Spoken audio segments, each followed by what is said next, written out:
Hello, Storytelling Ron. Got a great question here by RPG Guy Wisdom. Thanks for all your comments and stuff and support. I really appreciate it. What is your opinion as a Christian on the series of Star Wars? Do you think we as believers should or even can we enjoy Star Wars? Or is there too much paganism and occult stuff in here and it should be skipped? Would you be interested in making a video giving commentary on Star Wars and or your personal opinion on it? Because you have at least some expertise in this area. I at least see you have two full multiple playlists on the series. Thank you. God bless, brother. Okay. Mocha Master. I got to do a video on Mocha Master, the coffee maker. All right, let me switch over just to show you guys how goofy I have been about Star Wars. Okay, so you can see this is one of my playlists on how to play Star Wars on Star Wars RPG. It has been crazy. I went crazy on it. These are the just me going off and me learning my YouTube channel, figuring it all out, blah blah blah. I'm still learning, but and then this is an actual game, a game, an actual game we played. And I have this on YouTube as well of Star Wars RPG, the FFG or whatever. So this here, let me get the better view, is a freaking game, and I did all these maps. I don't know where all the players must be on a break. So there's the players. This is online. I mean, look at it. I did a map. Did the whole lighting thing on Foundry. I was totally going into like hardcore.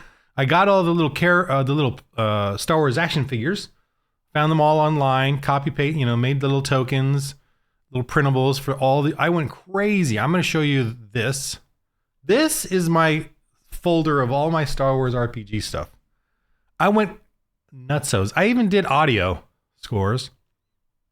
Here, these are. I went around scouring the internet for maps of. Look at it. These are all the ships. I just download all this. All the different Star Wars ships. So it's just, massive amount of stuff. I just went everywhere looking for stuff, and get, and got, I guess I had an emptiness in me or in my soul or something. Mandalore, I was, but eventually I kind of got frustrated with all this downloading, and this is kind of the impetus for me starting to draw my own stuff. Kind of forced me to do it. So I started to draw my own maps, but look at this. I did ship tokens, roll 20 tokens. See, these ones are primarily all the, and by the way, I made these are all available on my website for free because they're not mine. I just got them off the internet. They're all just toys and I just turn them into tokens. Oh, this is from The Mandalorian, but I just turn them into tokens you can use. No, I'm not trying to encourage you to play Star Wars RPG actually. Okay. So my take is that I don't think you should play it, but I'll go into that more. I started drawing my own though. That's one guy. One of the characters wanted to be this rabbit race. There was no action figure for that. I started to draw, and this is one of my first tiles I did, and which is what I do for Lord RPG, which I found kind of neat. I made a map. Here's one of my original creatures I've done. Is this extra large? I started drawing those out. Look at this guy. Ooh. It's kind of small. But I'm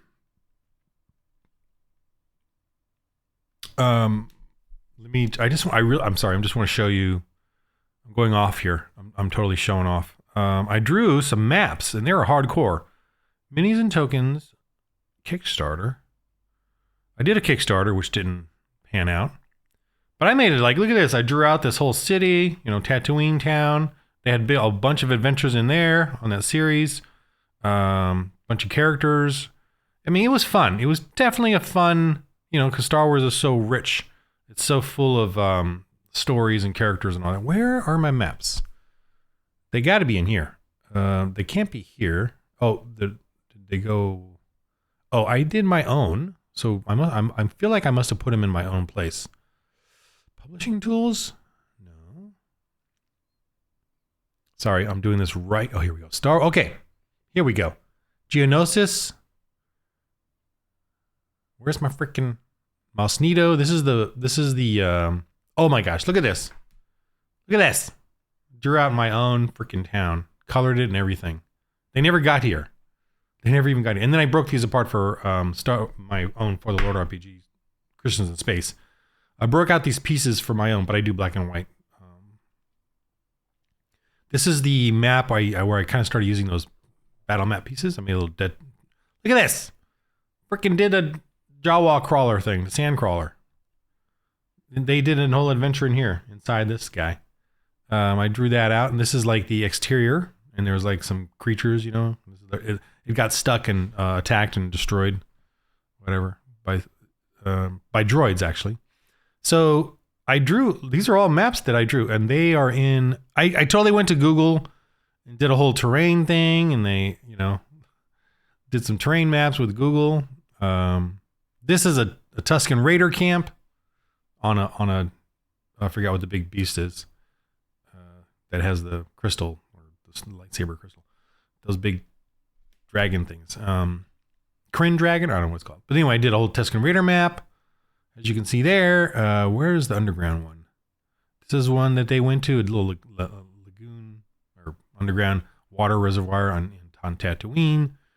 Yeah, I went crazy. Look at that. Is that cool or what? This was a raincar nest inside a cave, and then a secret like little lightsaber crystal hidden thing, and then some other beasts. Man. And this is all on my website, I think. So, though you shouldn't go there, because look at this. I did a whole freaking Imperial Labs. I went crazy for Star Wars. I have all the books. I want to show you them, but I don't want to move the camera. But I have all the books down here on the shelf. Anyway. So, I don't think that... Okay. I don't think that you should be playing Star Wars RPG or okay, because that's my whole thing. But Star Wars, can you enjoy it? Can you be part of it? Yes. I you know, in the end, I mean, I've canceled Disney Plus, but I do have Netflix. I have Max. You know, they're all pagan, left wing. You know, you're gonna whatever form of entertainment, zombied out entertainment you like or enjoy, to me is fine, as long as they're not directly blaspheming the Lord or directly, you know, anti-Christian. You know, you can kind of let it go. But I guess for me, for the RPG, it's us being very interactive and being very involved in the game and creating our characters and a fellowship within the game. That to me, we're missing it. As Christians, we're missing out. We're removing our entire joy from a game that we could easily put our joy into. Like we have fun with the game, yet we have sort of conditioned ourselves, and the RPG world has conditioned us to think that we should remove our faith from the RPG game, which I'm discovering is completely nonsense, and trying to hammer it out there and to rest you Christians that you don't need to do that. And the reason we shouldn't be doing it is because we're tying our hands behind our back while they, the pagans, and the secularists and the atheists, get to continually preach and sell their lifestyle, their way of being. And it's becoming more and more prominent now because of the woke, because they're pushing gender pronouns. Even in Foundry, they got it on there. You know, when you're as a player join, it says choose your pronouns. I mean, you could ignore it, but it's just like, why even have that in there? So, and I never, you know, when I bought it, it never had any of that. Didn't have that, or didn't have any push for that kind of crap. But the reason I say don't do it is same with D&D. And this is specifically to RPGs, is because we really are role playing out a character, and we should be role playing out a Christian character for the sake of practice, for the sake of fellowship, for the sake of a game. A game. One of the big things about games is it helps you practice. Right? When I do sword fighting in the back against a pail, against the tires, hitting the tires, I'm practicing. I'm role playing. I'm not hitting a real person. I'm hitting, and that sharpens my skills. And that's the whole thing about role playing too. You're sharpening your social skills, your fellowship skills, your verbiage, how you talk, how it's in fun and in jest and in role playing, but and it's an escape, but it's also building character, building fellowship. And we all know that. RPGs absolutely know that. We all know that you have fellowship around a table. So why then remove your faith from it? And you can, why remove your faith? Why remove your Christian faith from it? And the game mechanics too are such that they are made to be pagan. The game mechanics of all role-playing games is made to be pagan. Paganism is fighting, self-glory, self-reward. You can act good. Oh, I'm good. But if you need to murder hobo or kill people, you get the XP for it. Paganism is, sacrifice, do whatever. Why not? In Christianity and the Christian faith is you got to be good all the time. And when you fail, you got to recompense and seek forgiveness. You role play that out. You practice it in the game in a fun, lighthearted way. And we're being taught through RPGs to be pagan. Even the Christians are. We're being forced to be pagan in the game. So my point is we got to stop that. So that's why I've really stopped. I just don't have, any desire to play D&D anymore. I like it's all the Holy Spirit in me is like I just don't have any desire to do it anymore. The addiction is gone. My addiction to Star Wars and Lord of the Rings and whatever is gone. Or Marvel, it's gone. I don't have to enjoy those things. If they start pulling a lot of gay characters on me, I'm out. Doesn't matter how awesome and cool it is. If they're doing gay characters or regular characters, but I can tell that it's just it's all about their conflict and struggle and suffering, I'm fine with that. But if they do a gay character where they're trying to sell me that this gay character is so wonderful and part of a wonderfulness that you need to accept and enjoy, then I'm like, no. Like Game of Thrones had gay characters, but they were just all as pathetic and, terrible as everybody else. That to me is fine. I kind of can accept that sort of a character. Whereas in Last of Us, they had two gay characters, and plus I guess the girl's gay too. I skipped that episode. But the other two gay characters were wonderful. They had a mutual suicide at the end because that's all you can do is gay characters. As gay, couple. But they were just so wonderful and great. And, that was a preaching thing. So I'm like, okay, I'm out. I just don't care about this anymore. I'm not going to watch anymore. This is lame. So that's why so for this stuff, for Dungeons and Dragons and all these other role-playing games, which I really do like. I like them. Like Morkborg. I really wanted to GM Morkborg. I wanted to GM the Alien series. And I bought these other ones like Conan, because I love the old Conan background. I bought the John Carter Mars role-playing game because I wanted to read up on the old John Carter Mars, stories and stuff that I enjoyed as a kid when I read the series or high school. But I just don't have any more. I don't have. Maybe I'm just getting older. I don't know. But I don't have any. I really desire the For the Lord RPG and building out that world. I guess because I'm doing it. But I desire seeing evangelism and fellowship in a role playing game because I've never seen that before, and I'm just exploring that, and I really love it. And I love that it's so obvious to me and cool. And I love the history I'm learning too about the missionaries and how they did it in the past and how we have sort of erased that history. And yet that is the hugest with a Y, hugest part of our culture. It is what created the foundation of medieval history and fantasy that we have today. All the fantasy we enjoy today in RPGs is created by missionaries and Christians who went up against paganism of the past. And the paganism of the past was slavery, was sexual perversity, huge back then. Huge sexual perversity back then, and trans and men on young boys, the sodomy thing. Huge back then, amongst the rich and the poor, and the inbred. Christianity stopped all that. Christianity was what brought in romance. Christianity, chivalry said, honor the woman, honor the lady. I understand it started with nobles, but it went down. Everyone copied the nobles, so even the peasants began to do that, to honor the lady.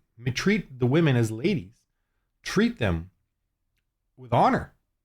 That is a Christian hardcore motif. It's not an Islamic motif. It's not a pagan motif. The love potion in paganism was the biggest prevalence of paganism. Witches, everyone would go to buy love potions from witches. What's a love potion? It's a date rape drug. It's ecstasy. It's mushrooms. It's a life cheat. Fortune telling, tarot cards, and love potions are life cheats. So what you're doing is you're looking for a way to manipulate and control other people. The love potion is you would douse, without their knowledge, right? You would douse the woman's drug her, or a man, whatever, either way, because the witches and women were making these love potions. You would drug them so that they either thought that every time they were with you, they felt this joy, so they must love you, or you drugged them to the point that you could rape them and then control their life from that point on in their shame and misery. That was commonplace for paganism. Christians, no freaking way. That Christianity, when they said no effing way, this is illegal and a crime. And we ended that. Now, I mean, it still exists because paganism always still exists.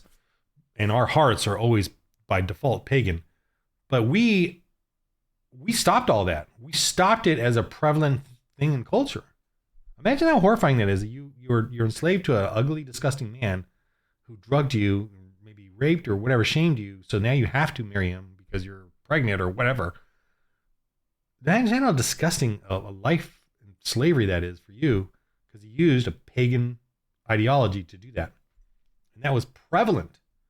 And the witches that gave him the drug helped him to succeed at getting you or whatever. That's common paganism. Christianity is about and the whole parents selecting the kid, the whatever. That's all in paganism too. Parents selecting the daughter's husband. That's paganism too. In Christianity, there's no rule in there about that. I mean, people did that out of tradition, but there's no rule in Christianity. It says that the parents get to choose it says that you shall leave your mother and father and join your wife. It doesn't say anything about parents choosing or getting to have the say over that. So, what am I talking about here? Oh yeah, Star Wars RPG. So the game itself, I'm just going to keep rambling on my slapdash way. The game is, I enjoyed the game up to a point. I mean, I really did all that hard work and all that stuff because I love it. Love the whole, how fleshed out the Star Wars world is, right? The galaxy and the history and all the stuff in the past that's been done on it.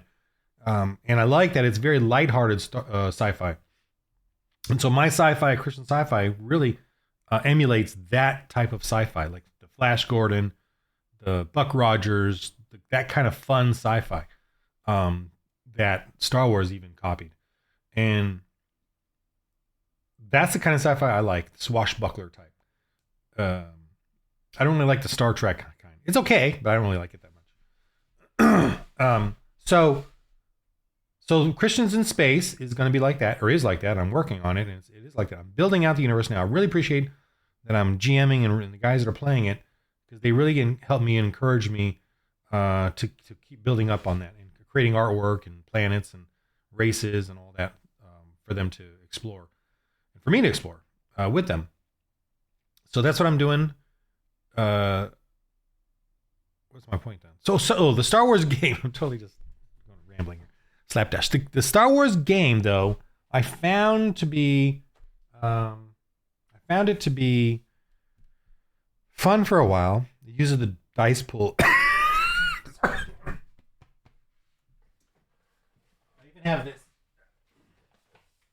even have this big freaking book because I was doing. I was playing with my family too. And there's the dice. It's in a bag. Anyway, it uses these dice, a pool of dice where you roll. Oh, it's gonna focus. Where you roll, and I have a whole bag of it. It's like I should eBay or sell this off because don't think I'll ever use it again. But then I would just be encouraging others to play, and I'm like, I just don't know what I'm gonna do with this. Just sitting here collecting dust. So I felt like after a while it got unwieldy. I felt like after a while it got unwieldy. The players would kind of min-max. You could min-max it where you would get a ton of skill in shooting and you get all these dice, so you would never really fail. Because when you roll, you get all these good dice and bad dice. And it's just a matter of averages. You'll eventually, when you get so high, you just get so many good dice no matter what. And so I kind of felt like after a while, when they got to a certain level, it was kind of like it's a buy system. So they didn't really have levels. You would like my game, you have a buy system.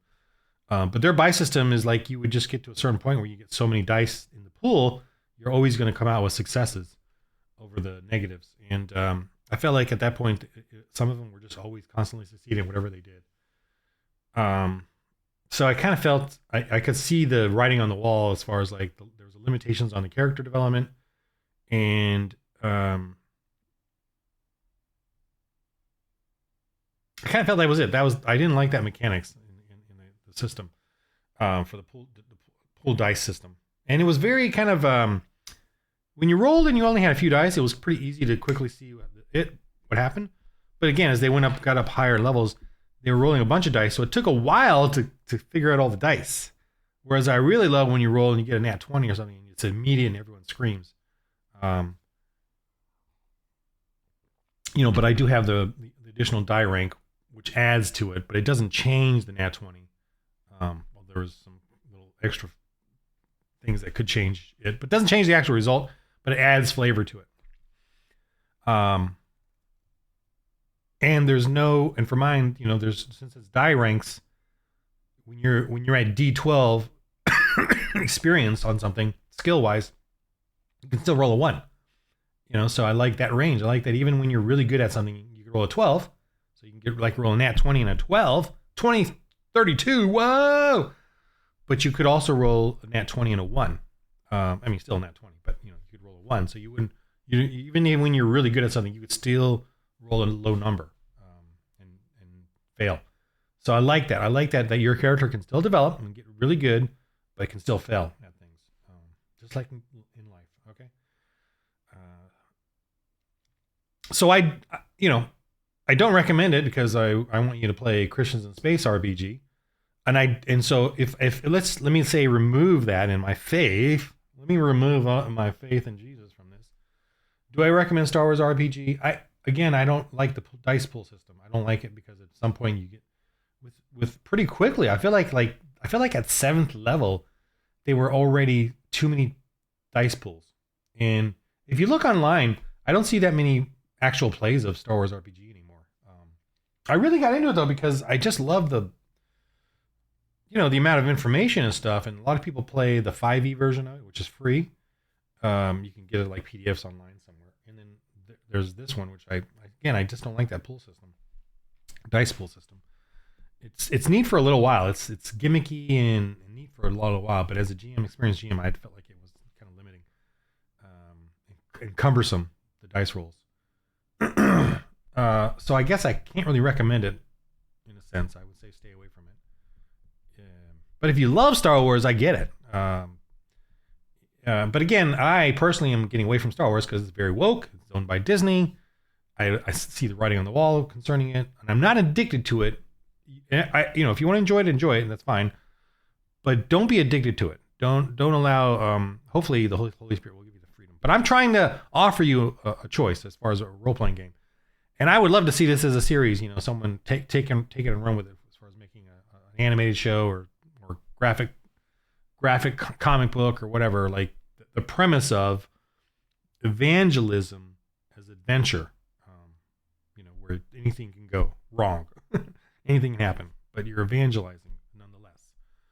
Even if you don't use my game, I really want to see a series like that. I wish someone would, as a Christian animator or manga, or comic book, create a series where you're literally like, I want that to be the norm for us Christians. I want us Christians to create stuff See, most of what we do, actually 99 to 100% of what Christians do as far as entertainment, is a story where I am such a bad Christian. I need a character arc that will make me then better, closer to Christ. You know, that storyline. That's every freaking story is like that. I need a character arc. I'm a terrible person. Oh, I learned my lesson. I know I need Jesus. You know, that's the story of every Christian movie, Pure Flix, TV, whatever. That's not really Christianity, at least not to me. That we all have that kind of story or whatever, but the real story is our evangelism, spreading the word, spreading the gospel. That's the real story in a historical sense, in a narrative sense, in how we've created. We once created a culture of freedom, which we don't have anymore now. We're losing it because we don't have a Christian evangelist, missionary-based culture of our Christians now.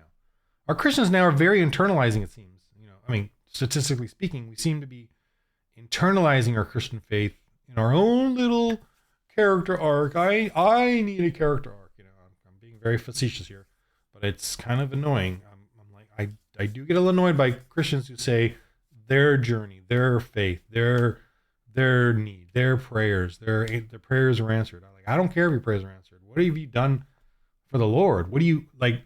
What your joy should be what you do for the Lord, not your little wormy swarmy, you know, what you need. Doesn't matter what you need. What are you doing for the Lord doesn't mean you have to do something. It means that to me, if you're a real Christian, your joy should be in what you're doing for the Lord. That should be it. Like, you know, you're suffering, you're having a horrible time. Doesn't matter because you're doing something for the Lord. You just enjoy serving the Lord, you know, and in an evangelistic manner, because we don't have enough Christians doing that. We don't. And so for me personally, like I am totally shutting, like my Kickstarter, I'm looking at it right now, sitting there doing nothing. I think it's going to fail because thank you 16 backers, 8 days to go. Thank you 16 backers for backing. I appreciate it. And I just don't have a market. I don't know who to, if I did a 5e, if I did a regular role-playing game like I was doing, I could get more people. I could easily market it to anyone. Like in the pagan world, I could market it and not get all the insults and attacks that I did. Like every time I post about the Christian RPG on Facebook, or like I do like a little ad, I get attacked. I get mocked and scoffed comments. And like if I do a regular one, or like if I do a pagan one, overtly pagan one, I will get loved and adoration and all the, I'll get backers and pretty much succeed. I mean, it depends on what it is. I'm still not that good at anything, but I'm so narrowing, and suffering and persecuted because I'm doing a Christian RPG that is about evangelism. But I don't care. I enjoy it. I enjoy it so much. I'm so stuck on it. I can't get off of it. I can't get off of it to do something like this and easily sell. I could, if I could easily do one of these guys, market it and not offend anyone, not even Christians. But because I'm doing a Christian one, I'm offending like so many people. It's like, if you don't want a Christian RPG, fine, go do something else. No, I offend them. I offend them because I'm doing it. So, so pathetic. Anyway, so I say, after all this rambling, I mean, if you want to watch something, fine. But I would say for RPGs, specifically, no. Please do this one or any other Christian RPG, or make your own. A lot of Christians are doing that. Whatever. We need an evangelistic, missionary-based RPGs, and we need to push it on others. We need to be offensive, push it on other people. Stand up and rebuke their silliness. That's my view. My terrible, horrible, narrow-minded, intolerant view. As far as watching stuff on TV or enjoying movies, just be discerning. I don't mind if they portray paganism in all its horrible glory, all its terrifying glory. But if they try to sell it as wonderful and successful and better than Christianity, then I don't want to, I'm done with it. The Holy Spirit, then kind of the Holy Spirit does it for me. I almost don't even need to do anything. I get a, feeling just from stuff that starts preaching, crap to me. All right, that's it. My little rambling. I just got back from a wedding and weekend, and now I'm just back trying to get back to work and feel like rambling. All right, thanks for listening. If you've gotten this far, I'm just enjoying myself here. And for the Lord RPG, remember the game of life. It's time to start rolling holy dice.